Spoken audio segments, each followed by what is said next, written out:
وہ لوگ یہ کہتے ہیں کہ یہ لوگ تو محافل میں صرف کھانے کے لیے آتے ہیں، وہ یہ ویڈیو لازمی دیکھیں، اور ساتھ ہی بچوں کے درمیان ہونے والا کوئز مقابلہ اور اس اللہ کے گھر میں گزارے گئے پوری رات کے خوبصورت مناظر دیکھیں آگے اس ویڈیو میں۔ السلام علیکم، آج میں موجود ہوں طارق روڈ پر موجود نوری مسجد میں، جہاں آج سیٹرڈے نائٹ میں 25ویں نفلی اعتکاف کا انعقاد کیا گیا ہے، جو کہ 2022 سے جاری ہے، جس میں پوری رات اللہ کی عبادت کی جائے گی، اور یہ ہے آج کی تقریب کا خوبصورت اسٹیج، اور مسجد کے باہر بھی بیٹھنے کا اہتمام کیا گیا ہے، اور ساتھ ہی یہاں ایک LED بھی لگائی گئی ہے۔ خیر، اب تقریب کے آغاز سے پہلے کیمراز وغیرہ سیٹ ہو چکے تھے، کیونکہ یہ محفل فیس بک پر لائیو چلائی جائے گی۔ خیر، اب تمام ہی میں قصیدہ بردہ شریف کی کتاب تقسیم کی گئی، اور پھر تلاوت کے بعد قصیدہ بردہ شریف پڑھا گیا، اور اب مسجد کے امام صاحب بھی اس محفل میں آ چکے تھے۔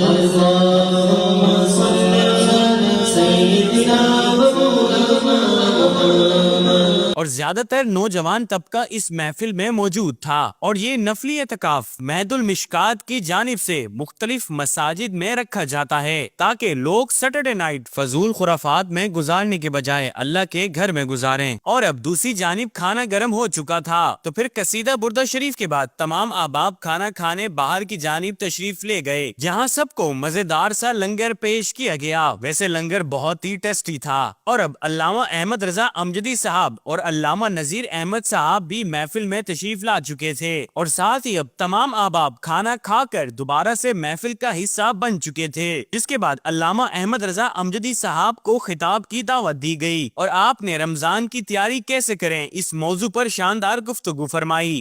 ایسے اگر آپ فقہا کو پڑھیں تو 1 کروڑ نفل بھی ایک فرض کی رکعت کے برابر نہیں ہو سکتے، لیکن اللہ نے فرمایا رمضان شریف میں تمہیں یہ انعام دوں گا، تمہارے لیے تحفہ یہ ہے کہ تم رمضان کی راتوں میں 2 نفل پڑھ لو، میں اس کو فرض کے برابر اجر کر دوں گا۔ اور اب دیکھیں، کھانا کھانے کے بعد بھی لوگ کثیر تعداد میں اس نفلی اعتکاف میں موجود ہیں۔ خیر، پھر خطاب کے بعد پوڈ کاسٹ کا اہتمام کیا گیا، جس میں مہد المشکات کے فاؤنڈر جناب کامران صاحب نے علامہ صاحب سے کچھ سوالات کیے، جس کے آپ نے شاندار جواب دیے۔ اس پوڈ کاسٹ کے بعد بچوں کے درمیان ہونے والے کوئز مقابلے کے لیے چیئرز کو سیٹ کیا گیا، جس کے بعد تمام ہی بچے ایک ترتیب سے بیٹھ گئے، اور پھر ان بچوں نے اپنا اپنا انٹروڈکشن کروایا، جس کے بعد علامہ مدثر ہاشمی صاحب نے بچوں سے سوالات پوچھنا شروع کیے۔ کیا تراویح پڑھنا فرض ہے یا واجب ہے؟ تراویح پڑھنا نہ تو فرض ہے نہ واجب ہے، بلکہ سنت موقع ہے۔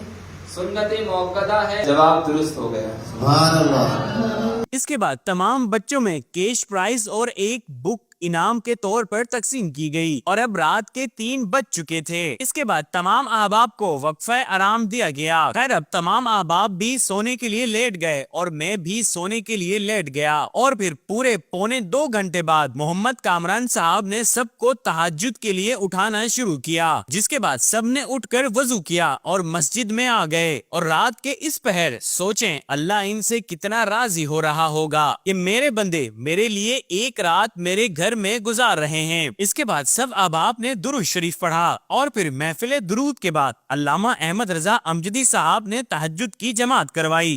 یہ وہ لمحات ہیں کہ جس میں اللہ تبارک و تعالیٰ کی رحمت ندا دیتی ہے کہ ہے کوئی مانگنے والا تو اس پر کرم کیا جائے، تو رب ہی کے فضل سے اس کے محبوب کے وسیلے سے الحمدللہ رات کے اس پہر میں ہم اللہ کی رضا کے لیے یہاں پر جمع ہیں۔ اپنی صفوں کو درست کر لیجیے۔ تہجد کی نماز کے بعد سب نے اللہ کا ذکر کیا۔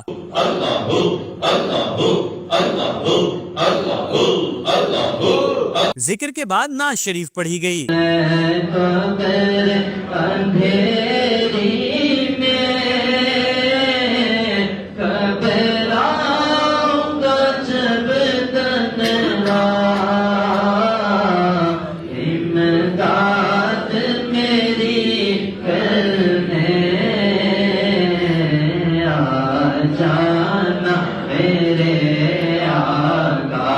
اس کے کے بعد تہجد کے اس پہر میں خصوصی دعا کی گئی. دعا کے بعد فجر کی اذان دی گئی اور پھر فجر کی نماز ادا کرنے کے بعد سب نے کھڑے ہو کر صلاۃ و سلام پڑھا. اور اس طرح آج کے اس خوبصورت سے نفلی اعتکاف کا اختتام ہوا. اور اگر آپ بھی اگلے ہونے والے نفلی اعتکاف میں شرکت کرنا چاہتے ہیں تو اسکرین پر دیے گئے نمبر پر رابطہ کریں. اوکے، ملتے ہیں کسی نیکسٹ بلاگ میں. اپنا بہت سارا خیال رکھیں. اللہ حافظ.